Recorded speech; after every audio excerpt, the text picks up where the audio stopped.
너는 엄마 생각은 하나도 안 하는구나. 내가 엄마 생각을 왜 안 해? 엄마도 명절에 딸이랑 사위가 와서 자고 가면 좋지 않아? 제 주변 친구들은 명절에 장모님이 집에서 차려주시는 밥 먹고 지내는데 장모님은 왜 매번 저희 보고 호텔 가라고 하시고 도대체 왜 그러시는 건데요? 너희도 알다시피 내가 처음부터 이러지는 않았다. 왜 그러는지는 너희가 잘 생각해 보길 바란다. 그럼 이제 집에서 나가주렴. 엄마가 이렇게 나올 줄 알았어. 언제나 엄마 맘대로. 우리 생각은 하나도 안 하고. 내 맘대로? 엄마가 언제 내 맘대로 했었니? 네가 시집 가고 나서 얼마나 많은 걸 참아왔는지 알기나 해. 장모님, 더 이상의 대화는 무의미할 것 같네요. 지은아, 가자. 엄마, 이제 우리 정말 끝인가 봐. 다시는 안 올게. 안녕하세요. 이번 사연은 65세 김혜정 어머니의 사연입니다. 김혜정 어머니의 사연을 들으시면서 따뜻한 위로와 격려, 그리고 따끔한 조언을 댓글에 남겨주시면 김혜정 어머니께 큰 위안과 힘이 되니 많은 댓글 부탁드리겠습니다. 그럼 사연 바로 시작하겠습니다. 퇴직하고 나서 처음 맞이하는 명절이었어요. 창밖으로 노란 은행잎이 하나둘 떨어지는 걸 보고 있자니 문득 시간이 참 빠르다는 생각이 들더군요. 평생을 교단에 서서 학생들을 가르치다가 이제는 제 시간을 온전히 가질 수 있게 되었지만 웬걸 이런 명절날은 더욱 마음이 헛헛해지네요. 아파트 앞 큰 길에는 귀성길에 오른 차들이 줄지어 달리고 있었어요. 장을 보려는 사람들로 북적이는 마트 앞을 지나치면서 저도 장보기 목록을 적어보려다 문득 펜을 놓았습니다. 이번에도 딸 지은이와 사위가 호텔에서 묵겠다고 하니 준비할 게 많지는 않더군요. 서랍 속 옛 앨범을 뒤적이다 보니 지은이의 결혼식 사진이 나왔어요. 하얀 웨딩드레스를 입은 딸의 모습이 어찌나 예쁘던지. 그때가 엊그제 같은데 벌써 5년이라는 시간이 흘렀네요. 지은이가 결혼하기 전에는 얼마나 다정했었는지 몰라요. 주말이면 엄마, 나왔어. 하고 들어와서는 부엌에서 저랑 같이 요리하면서 한참을 수다 떨곤 했죠. 엄마, 나 결혼해도 주말마다 올게. 엄마가 보고 싶어서 어떻게 참아? 그렇게 약속하던 내 딸이었는데 결혼하고 나서는 2달에 한 번 보기도 힘들어졌습니다. 처음에는 이해했어요. 직장 다니랴, 시댁일 보랴 바쁜 게 당연하죠. 명절 때라도 보면 되지 하면서 스스로를 위로했던 것 같아요. 하지만 명절조차도 점점 멀어져 가는 딸을 보면서 서운한 마음을 숨길 수가 없었어요. 특히 명절 때 호텔에서 묵겠다는 말을 들을 때면 제 마음 한켠이 쓰라려 오곤 했죠. 사위 민우를 처음 만났던 날도 생생히 기억나요. 제가 퇴직하기 전이었는데 지은이가 참 좋은 사람 만났다며 소개하겠다고 했었죠. 첫인상부터 참 깔끔하고 예의 바른 청년이라고 생각했어요. 아들이 없는 제게 하늘이 선물로 아들을 보내주신 것 같았답니다. 어머님, 이제 제가 아들이 되어 효도하겠습니다. 그 말을 들었을 때는 정말 가슴이 뭉클했어요. 그때는 정말 지은이보다도 더 민우를 챙겨주고 싶을 정도였어요. 명절 때 선물도 사위 취향에 맞춰 고급 시계를 사줬죠. 우리 사위는 이런 게 어울려. 하면서 내 자식처럼 기뻐했던 기억이 나네요. 친구들 만나면 우리 사위가 말이야. 하면서 자랑도 했었죠. 얼마나 좋았던지 친구들이 사위 자랑은 그만 좀 해라 하며 농담 삼아 핀잔을 주기도 했답니다. 하지만 세상에 공짜는 없다더니 그 행복한 시간이 오래 가진 못했어요. 결혼식이 끝나고 얼마 지나지 않아 민우의 본색이 드러났거든요. 처음에는 그저 깔끔한 성격이려니 했는데 점점 그게 아니란 걸 알게 됐죠. 집에 올 때마다 이것저것 눈에 거슬리는 게 많았나 봅니다. 어머님, 이 이불에서 먼지가, 이 그릇은 좀 오래된 것 같은데요? 한마디 한마디가 가시 돋친 말이었어요. 명절 전날이면 마치 큰 시험을 앞둔 학생처럼 긴장이 되곤 했어요. 35년간 학생들을 가르치면서도 이런 긴장감은 처음이었죠. 사위가 오기 전에 집안 구석구석을 청소하고 이불은 한 번 더 빨고 창문을 닫고 그래도 뭐 하나 마음에 들어 하지 않는 표정을 보면 가슴이 철렁 내려앉았어요. 아무리 깨끗하게 해놔도 민우의 눈에는 뭔가 부족한 게 보이나 봅니다. 결국 저는 선택했어요. 차라리 호텔에서 지내라고 하는 게 서로 편할 것 같았거든요. 처음 그 말을 꺼냈을 때는 얼마나 마음이 아프던지 딸의 얼굴을 참아 보지 못하고 바닥만 바라보며 말했던 기억이 나네요. 지은아, 이번 명절에는 호텔에서 지내는 게 어떨까? 엄마가 예약해 줄게. 딸아이는 처음엔 제가 왜 그런 선택을 했는지 몰랐던 것 같아요. 하지만 시간이 지날수록 뭔가 이상하다는 걸 느꼈나 봐요. 명절 때마다 호텔에 묵는 게 사위의 불만이었다는 걸 우연히 알게 됐으니까요. 지난 명절 때였어요. 식당 화장실 앞을 지나다가 우연히 들은 대화였죠. 장모님 댁에서는 제대로 된 대접을 못 받는 것 같아. 그 말을 들었을 때의 그 마음, 지금도 생각하면 가슴이 아파요. 35년을 교직에 몸담았던 제가 이제는 한 사람의 장모로서 사위의 평가를 받고 있다니 참 아이러니하죠. 수많은 학부모 상담을 해왔지만 정작 내 사위와는 제대로 된 대화 한 번 나누지 못하고 있어요. 학생들 앞에서는 당당했던 제가 사위 앞에서는 자꾸 작아지는 느낌이에요. 명절이면 더 그렇습니다. 옛날에는 시어머니가 제일 무서웠다고들 했는데 요즘은 사위가 더 무섭네요. 딸과의 관계도 조금씩 변해갔어요. 예전처럼 수다 떨며 마음을 터놓는 일이 줄어들었죠. 통화할 때도 엄마, 나 회사라 바빠. 나중에 걸게. 라는 말이 늘었고요. 통화 시간도 점점 짧아졌어요. 명절에라도 오면 좋으련만 이제는 그마저도 호텔에서 잠깐 얼굴 보는 게 전부가 되어버렸네요. 딸의 눈빛이 달라진 걸 느낄 때면 혹시 사위가 뭐라고 하나? 하는 생각이 절로 들어요. 한때는 둘도 없이 가까웠던 모녀 사이가 이렇게 될 줄은 몰랐어요. 친구들은 위로하듯 말해요. 아이고, 요즘 세상이 다 그렇다고 너무 마음에 담아두지 마. 하지만 이건 분명 뭔가 잘못됐다는 생각을 지울 수가 없어요. 교편을 잡았던 시절 학생들에게 가정의 소중함을 가르쳤던 제가 지금은 제 가정에서조차 편히 있지 못하고 있다는 게 더욱 마음 아프네요. 지난 명절날이었어요. 늘 그랬듯 근처 고급 한정식 집에서 딸 내외와 만나기로 했죠.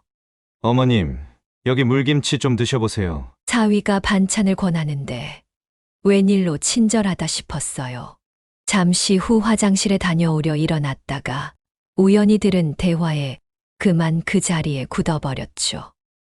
여보, 다음에는 장모님 댁에서 밥이라도 한 끼 먹어야 하는 거 아닐까? 호텔에서 자는 건 이해하더라도 이렇게 밖에서만 보는 게. 사위의 투덜거림이 귀에 들어왔어요. 그러던 어느 날 평소처럼 마트에서 장을 보고 있는데 지은이에게서 전화가 왔어요. 엄마, 우리 이번 명절에는 집에서 지내면 안 될까? 순간 귀를 의심했죠. 늘 호텔에서 묵겠다던 아이가 갑자기 왜 이런 말을 하는 건지. 하지만 곧 이유를 알게 됐어요. 민우 오빠가 호텔비가 아깝대. 명절 때마다 호텔비에 식사비에. 우리가 엄마 보러 가는 건데 이렇게까지 해야 하냐고. 순간 장바구니에 들고 있던 무가 바닥에 떨어질 뻔했어요. 그동안 제가 사위의 불편함을 덜어주려고 한 배려가 오히려 비용 낭비로 비춰졌다니. 목이 메어왔지만 꾹 참고 대답했죠. 그래, 알았어. 그럼 이번에는 집에서 지내자. 전화를 끊자마자 마트 한쪽에 기대어 한참을 서 있었어요. 집으로 돌아오자마자 대청소를 시작했죠. 3일 동안 잠도 제대로 못 잤어요. 베란다부터 시작해서 천장 구석구석까지 먼지 하나 없이 깨끗하게 닦아냈어요. 방마다 새 이불을 깔고 화장실 타일 사이사이까지 칫솔로 문질렀죠. 이번만큼은 흠잡을 데가 없어야 해. 하면서 무릎이 아파도 계속 청소했어요. 시장에서는 사위가 좋아한다는 식재료를 하나하나 골랐어요. 고사리는 어느 산이 좋다더라. 도라지는 어느 것이 달다더라. 기억을 더듬어가며 장을 봤죠. 진열대 앞에서 한참을 고민하다가 조금이라도 더 좋아 보이는 걸 골랐어요. 민우가 나물은 싱거운 걸 좋아한다고 했지? 간도 사위 입맛에 맞추려 애썼답니다. 명절 전날 늦은 밤까지 음식 준비를 했어요. 도라지 무침을 하면서 식은땀이 났죠. 이 정도면 맛있다고 할까? 수십 번을 맛을 보고 또 봤어요. 나물 하나하나 데치는 시간도 초 단위로 맞추려 했죠. 사위가 싫어하는 맵기는 최대한 줄이고 좋아하는 깔끔한 맛을 내려 노력했어요. 다음 날 아침 일찍부터 준비를 시작했어요. 아침 일찍 일어나 밑반찬도 다시 만들고 찌개도 끓였죠. 방 온도도 사위가 좋아하는 정도로 맞추고 새로 산 수건과 칫솔도 준비해뒀어요. 시계를 보며 초조하게 기다리는데 갑자기 지은이한테 전화가 왔어요. 엄마, 우리 조금 늦을 것 같아. 시부모님 댁에 들렀다가 갈게. 1시간이 지나고 2시간이 지나도 딸 내외는 오지 않았어요. 전화를 하자니 또 뭐라고 할까 싶어 망설여지고 결국 점심시간이 다 되어서야 현관문 소리가 들렸어요. 어머님, 저희 왔어요. 사위는 여전히 예의 바른 인사를 했지만 어쩐지 그 목소리에 진심이 느껴지지 않았어요. 식탁에 앉자마자 사위의 눈초리가 온갖 곳을 훑기 시작했어요. 수저를 들기 전에 휴지로 닦는 것도 여전했고 방석을 보더니 미세하게 인상을 찌푸리더군요. 어머님, 이 방석 좀 새로 사는 게 어떨까요? 좀 낡아 보이네요. 음식을 먹다가도 이 김치는 좀 신 것 같은데요? 국물이 너무 짜요. 하는 식으로 계속 불평을 했어요. 밥을 먹고 나서는 더했죠.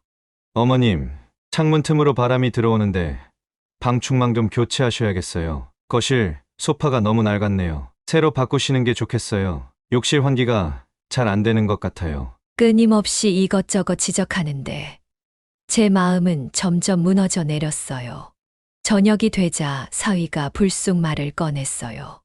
어머님, 저희 이만 가보겠습니다. 지은이가 놀란 듯 쳐다봤지만 말리지는 못하더군요.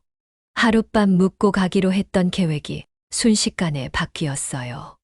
날도 늦었는데 가다가 사고라도 나면 어쩌려고 그래? 제 말에 사위는 운전하는 건 문제 없습니다. 그리고 솔직히 여기 있으면 더 불편해서요. 라고 퉁명스럽게 대답했죠. 그렇게 떠나는 딸 내외를 배웅하면서 그동안 참았던 눈물이 왈칵 쏟아질 것만 같았어요. 3일 동안 준비한 음식들, 구석구석 닦아낸 집안, 그 모든 정성이 헛수고가 된 것 같아 가슴이 미어졌답니다. 명절 다음 날 아침 해가 뜨자마자 지은이한테서 전화가 왔어요. 늘 늦잠을 자던 아이가 이렇게 이른 시간에 전화를 하다니 가슴이 덜컥 내려앉더군요. 엄마, 어제는 죄송했어요. 근데 말해야 할 것 같아서.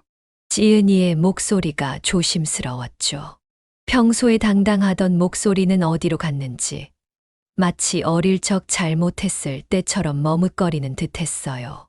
민우 오빠가 집에서 냄새나고 이불이나 소파에도 먼지가 너무 많다고, 그리고 집이 너무 건조했다고 하더라고요. 순간 말문이 막혔어요.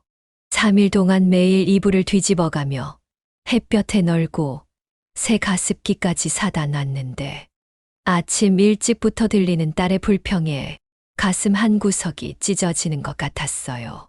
창밖으로 보이는 아침 햇살이 유난히 차갑게 느껴졌죠.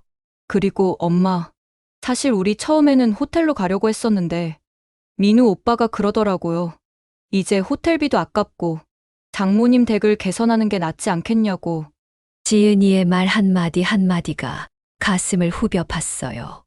내 딸의 입에서 나오는 말이라고는 믿기지 않았죠. 전화를 끊자마자 30년 지기 은미에게 전화를 걸었어요. 친구라도 만나지 않으면 가슴이 터질 것만 같았거든요. 평소 가던 카페에서 은미를 만났죠. 너 얼굴이 왜 이렇게 안 좋아? 은미의 물음에 그동안 참았던 이야기들이 본물 터지듯 쏟아져 나왔어요. 사위 때문에 너무 힘들어. 요즘은 잠도 제대로 못 자겠어. 한숨을 내쉬며 말하자 은미가 깜짝 놀라더군요.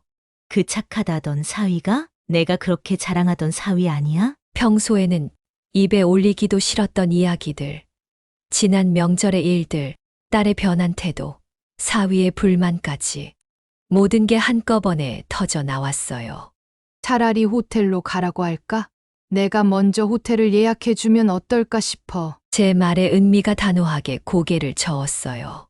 정신 차려. 그건 아니지. 딸이 친정에 와서 호텔에서 잔다는 게 말이 되니? 사위가 불편하다고 해서 친정엄마가 호텔을 예약해준다는 게 말이 돼? 그건 내 자존심을 스스로 버리는 거야. 은미와 헤어지고 집으로 돌아오는 길에 지은이한테서 또 전화가 왔어요.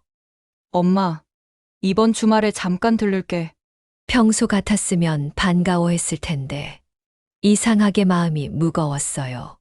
발걸음을 멈추고 길가 벤치에 앉았죠. 가을 바람이 차갑게 불어오는데 전화기 너머로 들려오는 딸의 목소리는 더 차가웠어요. 주말에 집에 도착한 지은이는 역시나 지은이는 사위 얘기를 꺼내더군요. 엄마, 저번에 민우 오빠가 말한 방충망이랑 소파 교체하면 안 될까? 그리고 침구류도 전부 새로 바꾸고 그렇게만 하면 오빠도 별말 없고 우리도 엄마 집에서 오래 있을 수 있을 것 같은데. 말끝을 흐리는 딸의 목소리에 어쩐지 사위의 목소리가 겹쳐 들리는 것 같았어요. 어머님, 이 방석 좀 새로 사는 게 어떨까요? 이 그릇들도 좀 오래된 것 같은데요. 욕실 타일이 조금 낡았네요. 지난 명절 내내 들었던 사위의 말들이 귓가에 맴돌았어요. 순간 화가 치밀었죠. 35년간 교단에 서면서도 이런 감정은 처음이었어요. 지은아, 엄마가 그동안 너희 호텔비에 식사비에 이제는 집수리까지 해달라고? 엄마도 퇴직하고 연금으로 살아가는 사람이야. 처음으로 딸에게 쏘아붙였네요. 말하면서도 제 목소리가 떨리는 게 느껴졌어요. 지은이도 놀란 듯 했어요. 잠시 침묵이 흐르더니 딸이 조심스럽게 말을 이었죠. 엄마, 그동안 우리한테 해준 거 다 고마워하고 있어. 근데 이제 엄마도 좀 바뀌어야 하지 않을까? 시대가 바뀌었잖아. 그 말을 듣는 순간 머리가 하얘졌어요. 내가 바뀌어야 한다고? 결혼하고 나서 180도 달라진 건 너잖아. 엄마도 명절에 딸이랑 사위가 와서 자고 가면 좋지 않아? 지은이의 말이 계속 이어졌어요. 조금만 더 깔끔하게 하고 청소에 신경 쓰면 되잖아. 그게 뭐 그렇게 어렵다고 그래? 우리가 1년에 몇 번이나 온다고. 내가 너희 올 때마다 얼마나 신경 쓰는 줄 알아? 너희 온다고 하면 일주일 전부터 청소에 빨래에 냉장고며 화장실 청소까지. 솔직히 민우가 집에 온다고 하면 너무 불편하고 부담스러워. 엄마, 그게 무슨 소리야? 우리가 잘못했다는 거야? 그 순간 마음 한구석이 무너져 내렸어요. 결국 제가 먼저 제안했죠. 너희가 집에 오는 거 부담스러우니 앞으로는 호텔에서 지내렴. 내가 예약해 줄 테니. 지은이는 잠시 망설이더니 엄마가 그렇게 생각하는 줄 몰랐네. 이제 우리가 알아서 할게. 신경 쓰지 마. 라고 하더군요. 그 말투에서 서운함이 묻어났어요. 지은이가 가고 나니 온몸에 힘이 빠졌어요. 그날 밤 잠이 오지 않아 집안을 서성였어요. 달빛이 거실을 비추는데 문득 장식장 위 사진이 눈에 들어왔어요. 지은이가 초등학교 입학식 날 찍은 사진이에요. 하얀 블라우스에 빨간 리본 매고 환하게 웃고 있는 모습. 그때는 제가 세상의 전부였는데 이제는 낯선 사람이 된 것만 같아 가슴이 아팠어요.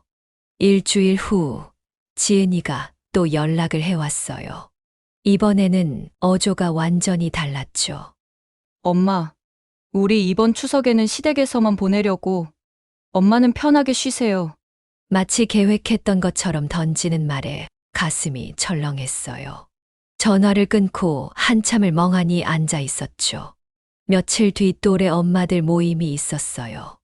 다들 자식 자랑을 하는데 저는 자꾸 눈물만 나더군요. 우리 사위는 말도 못해. 장모인 나를 친엄마처럼 모신다니까. 우리 딸은 집에 오면 엄마 힘들다고 알아서 다 정리하고 가서 너무 좋아. 그런 이야기들이 가슴을 후벼 팠어요.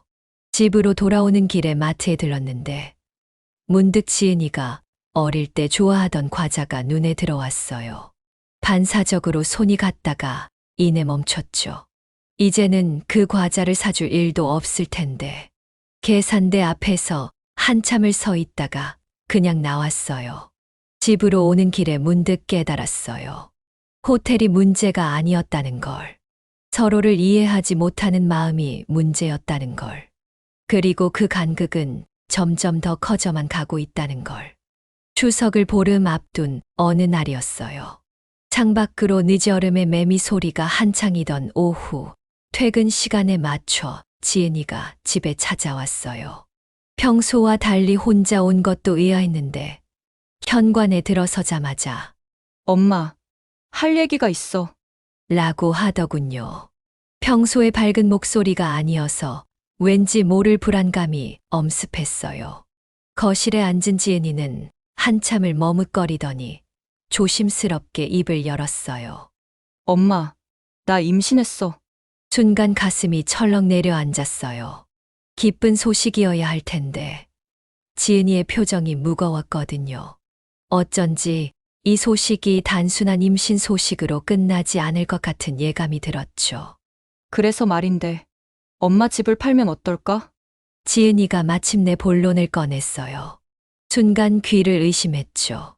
지금 뭐라고? 제 목소리가 떨리고 있었어요. 우리가 좀 더 큰 집으로 이사하려고 하는데, 엄마도 이참에 우리랑 같이 사는 게 어때? 그리고 오빠랑 나 둘 다 일 가면 애기 봐줄 사람도 없으니까 엄마가 봐주면 좋을 것 같아서. 머리가 하얘지는 것 같았어요. 35년 동안 교직 생활하면서 한 푼 두 푼 모은 돈으로 산 이 집을, 게다가 남편과의 추억이 고스란히 담긴 이 공간을. 엄마, 앞으로 더 늙으면 어차피 혼자 사시는 것도 힘들 텐데, 이참에 우리랑 같이 살면 좋잖아. 애기도 봐주실 수 있고. 지은이는 마치 오래전부터 준비한 말처럼 술술 늘어놓았어요. 밥도 같이 먹고, 아기도 돌봐주시고, 엄마도 덜 외롭지 않을까? 지은이의 말 한마디 한마디가 가슴을 파고들었어요. 겉으로는 그럴듯해 보이는 말들이었지만 왜 이렇게 마음이 불편한 걸까요? 그날 밤 잠을 이룰 수가 없었어요. 한밤중에 베란다에 나가 달을 바라보며 생각에 잠겼죠. 문득 지은이가 어렸을 때 이 집 거실에서 뛰어놀던 모습이 떠올랐어요. 남편과 함께 장만한 이 집에서의 추억들이 하나둘씩 스쳐 지나갔죠. 저기 부엌에선 지은이가 처음으로 라면을 끓였고, 이 베란다에선 남편이 주말마다 화초를 가꾸었어요. 방 안벽지의 작은 낙서 자국은 지은이가 초등학교 때 몰래 그린 거예요. 이 모든 게 우리 가족의 역사인데, 잠도 오지 않고 마음만 답답해서 새벽에 은미에게 전화를 걸었어요. 친구라도 만나야 가슴이 터질 것 같았거든요. 은미는 한밤중임에도 달려와 주었죠. 24시간 카페에서 만난 은미에게 모든 걸 털어놓았어요. 너무한 거 아니야? 집을 살 거면 자기들 돈으로 사야지. 왜 엄마 집을 팔아서 살려고 하는 거야? 그리고 애기까지 봐달라고 하는 게 말이나 돼. 둘 다 너무 뻔뻔한 것 같아. 은미의 말에 눈물이 왈칵 쏟아졌어요. 나도 그게 서운해. 내 딸이, 그리고 사위가 왜 이럴까? 내가 뭘 잘못했나? 은미는 제 손을 꼭 잡아주며 말했어요.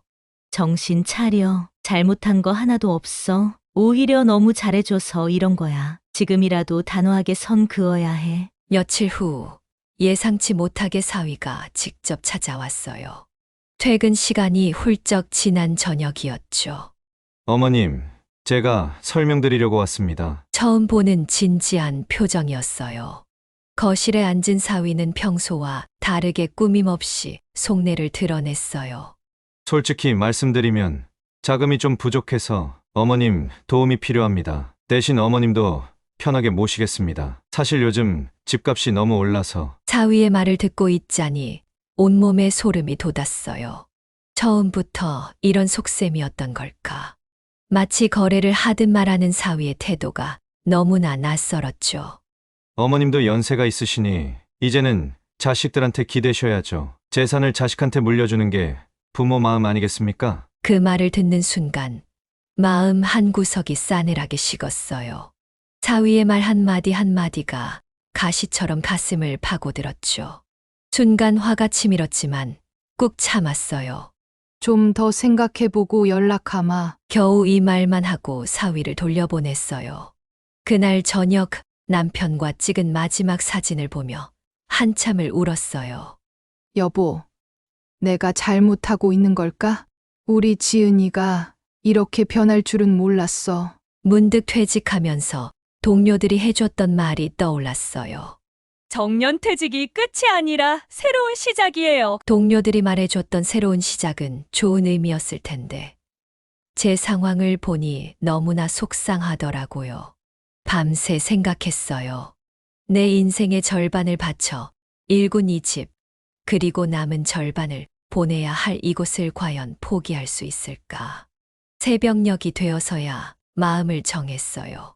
이제는 제 삶을 위해 단단히 선을 그어야 할 때라는 걸 깨달았거든요. 결국 지은이에게 전화를 걸었어요. 지은아, 엄마가 할 말이 있어. 떨리는 목소리로 말을 이었죠. 엄마는 이 집에서 계속 살 거야. 내가 서운할 수도 있겠지만 이건 엄마의 삶이니까. 전화기 너머로 들려오는 딸의 흐느낌에 가슴이 미어졌지만 이번만큼은 제 의지를 굽힐 수 없었어요. 이제야 알겠어요. 가족이라는 이름으로 내 삶을 포기하는 건 결국 우리 모두를 불행하게 만드는 길이라는 걸. 쉽지 않은 결정이었지만 이게 우리 모두를 위한 길이라는 걸 깨달았어요. 제가 거절 의사를 밝힌 후 일주일 동안 지은이와 연락이 끊겼어요. 추석이 코앞인데 말이죠. 늘 이맘때면 어떤 음식을 해달라며 투정 부리던 딸인데 휴대폰만 뚫어져라 보고 있어도 문자 한 통 오지 않았어요. 마음이 조마조마했지만 지은이가 먼저 연락하기를 기다렸어요. 그러던 어느 날 밤 11시가 넘어 갑자기 초인종이 울렸어요.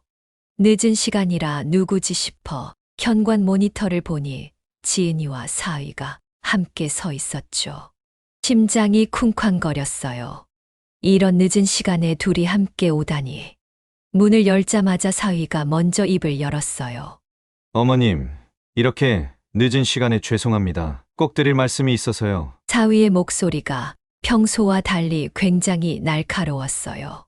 평소에 점잖은 말투는 온데간데 없고 뭔가 단단히 마음먹고 온 기색이 역력했죠. 거실에 앉자마자 사위가 서류 뭉치를 꺼내더군요. 가방에서 꺼내는 서류를 보는 순간 이미 짐작은 했지만 가슴 한켠이 먹먹해졌어요. 어머님, 이건 현재 집값 시세와 제가 알아본 새 아파트 견적서예요. 한번 보세요. 제가 알아본 바로는 어머님 댁이 최근 시세로 꽤 괜찮은 가격이더라고요. 순간 화가 치밀었어요. 내 집을 마치 자기네 재산인 것처럼 이리저리 계산하고 있다니. 민우야, 이미 내 결정을 말하지 않았니? 제가 단호하게 말하자 사위의 얼굴이 붉어졌어요. 처음 보는 험악한 표정이었죠. 어머님, 제가 드리는 제안이 그렇게 나쁜가요? 자식을 위하는 게 이상한 건가요? 다른 집은 다들 이렇게 해결하던데. 그 말을 듣는 순간 온몸이 부들부들 떨렸어요. 자식을 위한다고? 이게 무슨 자식 사랑이야? 그때 지은이가 끼어들었어요. 엄마, 우리가 엄마 힘들게 하려고 이러는 거 아니야. 다 엄마 생각해서.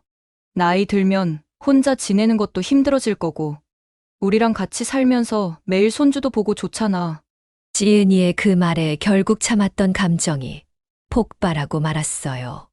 내 생각은 이 집을 팔아서 너희 집 장만하는 게 아니야. 이게 정말 날 위한다고 할 수 있니? 너희 둘 다 내 마음은 전혀 모르는구나. 목소리가 점점 커지고 있었어요. 평생 학생들 앞에서도 이렇게 소리를 높여본 적이 없었는데 장모님, 그렇다고 그렇게까지 말씀하실 필요는 없잖아요. 사위가 말을 막으려 했지만 이미 저는 멈출 수 없었어요. 35년을 교단에 서서 번 돈으로 장만한 집이야. 너희들이 뭘 안다고 나한테 이렇게 당당하게 요구하는 거야? 내 인생의 절반이 이 집에 있는데 여기 벽지 하나하나에 다 사연이 있어. 이런 걸 돈으로만 계산하는 너희한테 실망이구나. 엄마가 이렇게 나올 줄 알았어. 언제나 엄마 맘대로. 우리 생각은 하나도 안 하고. 그 말을 듣는 순간 눈앞이 캄캄해졌어요. 35년간 교단에 서며 단 한 번도 흔들린 적 없던 제 마음이 무너져 내렸죠. 내 맘대로? 엄마가 언제 내 맘대로 했었니? 네가 시집 가고 나서 얼마나 많은 걸 참아왔는지 알기나 해. 사위가 집 오는 게 눈치 보여서 오기 전에 매번 대청소하고 명절 때마다 음식 투정해도 다 참은 것도 나야. 근데 이제 와서 내가 맘대로라고? 눈물이 왈칵 쏟아졌어요. 그때 사위가 자리에서 벌떡 일어났어요. 처음 보는 차가운 표정이었죠. 어머님, 더 이상의 대화는 무의미할 것 같네요. 지은아 가자. 우리도 더는 할 말 없잖아. 현관문이 쾅 하고 닫히는 소리가 들렸어요. 멍하니 서 있는데 밖에서 지은이의 흐느끼는 소리가 들렸죠. 엄마! 이제 우리 정말 끝인가 봐. 다시는 안 올게. 그 소리를 들은 순간 현관문을 열고 뛰어나가고 싶었어요. 하지만 다리가 말을 듣지 않았죠. 그대로 거실 바닥에 주저앉고 말았어요. 시간이 얼마나 흘렀을까? 문득 거실 시계가 새벽 3시를 가리키고 있었어요. 잠도 오지 않아 베란다에 나가보니 멀리서 첫차 들어오는 소리가 들리더군요. 창밖으로 보이는 도시의 불빛들이 제 눈물에 번져 보였어요. 다음 날 아침 일찍 은미한테서 전화가 왔어요. 공원에서 산책 어때? 친구를 만나자마자 또다시 눈물이 쏟아졌어요. 은미야, 내가 잘한 걸까? 이제 우리 모녀 관계는 회복될 수 있을까? 은미는 제 어깨를 토닥이며 말했죠. 잘했어. 이번만큼은 내 선택이 맞아. 시간이 지나면 지은이도 이해할 거야. 넌 그저 내 삶을 지킨 것뿐이야. 그 말을 듣는데 갑자기 눈앞이 흐려졌어요. 아침 햇살 속에서 천천히 걸으며 생각했죠. 이제 시작이구나. 내 인생의 새로운 장이 시작되는 거구나. 그날 이후로 석 달이 지났어요. 혼자만의 시간은 길고도 쓸쓸했죠. 처음에는 매일 밤 지은이 생각에 잠을 이루지 못했어요. 창밖을 바라보며 새벽이 오는 걸 지켜본 날도 많았죠. 전화기만 보면 연락하고 싶은 마음에 손이 떨렸지만 서로에게 시간이 필요하다는 걸 알았어요. 추석은 혼자 보냈죠. 평생 처음으로 맞는 혼자만의 명절이었어요. 텅 빈 거실에 차례상을 차리면서 지은이가 어렸을 때 저랑 함께 송편 빚던 기억이 떠올라 눈물이 났어요. 은미가 가끔 들러 말동무가 되어줬어요. 혼자라고 외로워하지 마. 넌 옳은 선택을 한 거야. 그래도 밤만 되면 가슴 한켠이 아려왔죠. 그러던 어느 날 우연히 동네 마트에서 지은이를 마주쳤어요. 진열대 사이로 서로 얼떨떨한 눈빛을 주고받았죠. 지은이의 배가 눈에 띄게 불러 있었어요. 처음 보는 임산부복 차림의 딸을 보니 가슴이 먹먹해졌어요. 엄마, 지은이가 먼저 말을 걸어왔어요. 둘 다 마트 한켠에서 한참을 서 있었죠. 무슨 말부터 해야 할지 몰라 서로 어색한 침묵만 이어졌어요. 처음에는 어색했지만 장바구니에 담긴 물건들로 이야기가 시작됐어요. 엄마도 여전히 이 김치 좋아해? 지은이가 제가 든 김치를 보며 물었죠. 그 말 한마디에 눈시울이 붉어졌어요. 이제 입덧은 좀 괜찮아? 제가 조심스레 물었더니 지은이가 살짝 미소를 지었어요. 응, 이제 좀 나아졌어. 그동안 엄마한테 전화하고 싶었는데 용기가 안 났어. 잠시 침묵이 흐르고 지은이가 다시 입을 열었죠. 엄마, 그동안 많이 생각해봤어. 우리가 너무 이기적이었던 것 같아. 임신하고 나서 더 많이 생각났어. 엄마가 나를 키우며 얼마나 힘들었을지. 그렇게 마트 앞 작은 카페에서 오랜만에 모녀의 대화가 시작됐어요. 따뜻한 차를 앞에 두고 지은이가 모든 걸 털어놓더군요. 사실 집을 팔자고 했던 건 대출금 때문이었대요. 신혼 때부터 무리하게 대출을 받아 힘들었던 거죠. 민우가 승진을 기대했는데 그러지 못했고 거기에 임신까지. 그런데 엄마 얼굴 보면서 깨달았어. 우리가 얼마나 큰 실수를 하려고 했는지. 엄마의 평생을 우리 욕심 때문에 망칠 뻔했어. 미안해, 엄마. 시간이 흘러 겨울이 왔어요. 창밖에 첫눈이 내리던 날 지은이가 제안을 했어요. 엄마, 우리 다시 시작해볼까? 이번에는 서로를 이해하면서 내가 엄마 될 준비를 하면서 많이 깨닫고 배웠어. 한 사람의 인생이 얼마나 소중한지, 엄마의 삶과 인생도 얼마나 중요한지. 그 말에 고개를 끄덕였어요. 하지만 이번에는 달랐죠. 서로의 경계를 존중하기로 한 거예요. 지은이도 이제는 엄마가 될 사람이니까 서로의 입장을 더 잘 이해할 수 있을 것 같았어요. 사위도 조금씩 변하기 시작했어요. 명절에 잠깐 들르더라도 더 이상 불편한 눈치를 보이지 않았죠. 오히려 제 건강을 걱정해 주더군요. 어머님, 죄송했습니다. 제가 너무 경솔했어요. 장모님의 인생도 존중하지 못하고 이제야 이해하게 됐어요. 왜 그때 그러셨는지. 사위의 진심 어린 사과에 마음이 풀렸어요. 그리고 마침내 새해가 되고 제 첫 손주가 태어났어요. 작은 아기를 안아보는데 모든 게 새로워지는 기분이었죠. 마치 지은이를 처음 안았을 때처럼 가슴이 벅차올랐어요.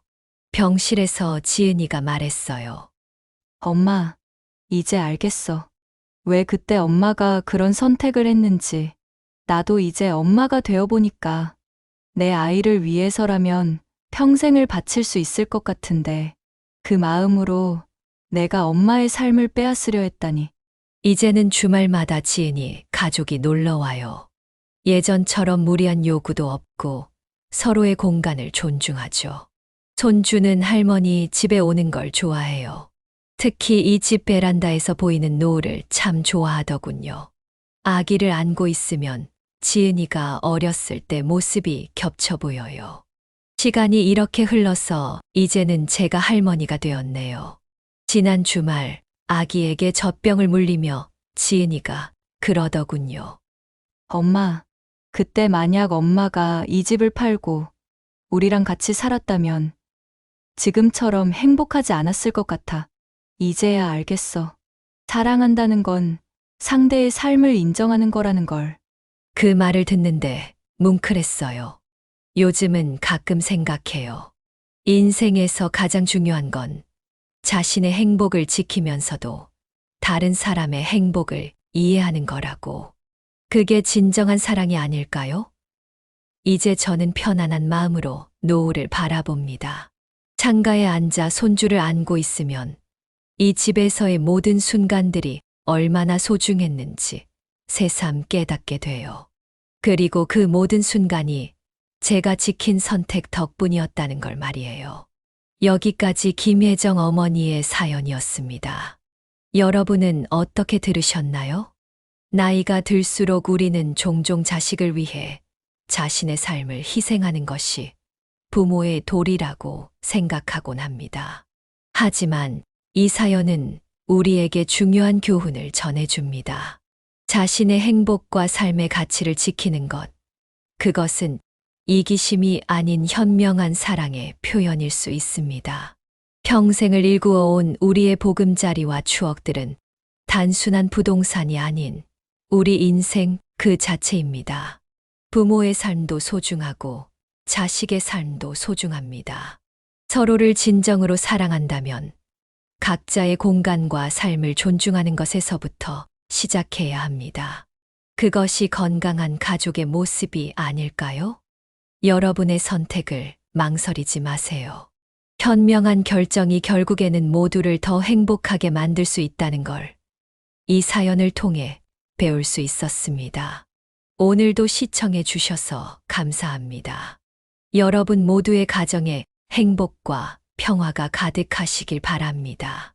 구독과 좋아요, 알림 설정하시면 올라오는 사연을 빠르게 받아보실 수 있습니다. 그럼 다음 사연으로 찾아뵙겠습니다. 고맙습니다.